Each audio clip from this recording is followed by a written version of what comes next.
સુરત જિલ્લામાં ધુમ્મસભર્યા વાતાવરણમાં national highway number 48 પર બે અકસ્માતની ઘટનાઓ બની હતી।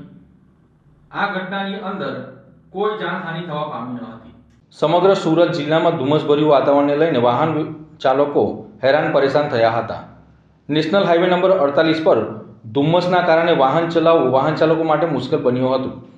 ત્યારે ધુમ્મસભર્યા વાતાવરણની અંદર કોસંબાના સવા પાટિયા નજીક 2 કિલોમીટર લાંબો ટ્રાફિક જામ સર્જાયો હતો અને આ સવા પાટિયા પાસે અકસ્માત પણ સર્જાયો હતો। તેમાં એક પછી એક 3 4 વ્હીલર ગાડીઓ એકબીજા સાથે ભટકાઈ હતી। જો કે આ અકસ્માતની અંદર કોઈ પણ જાનહાનિ થઈ ન હતી। ત્યારે પંચર પડેલા એક ટેન્કર પાછળ આઈસર ઘૂસી ગયું હતું, જેમાં બંને વાહનોને મોટું નુકસાન થવા પામ્યું હતું।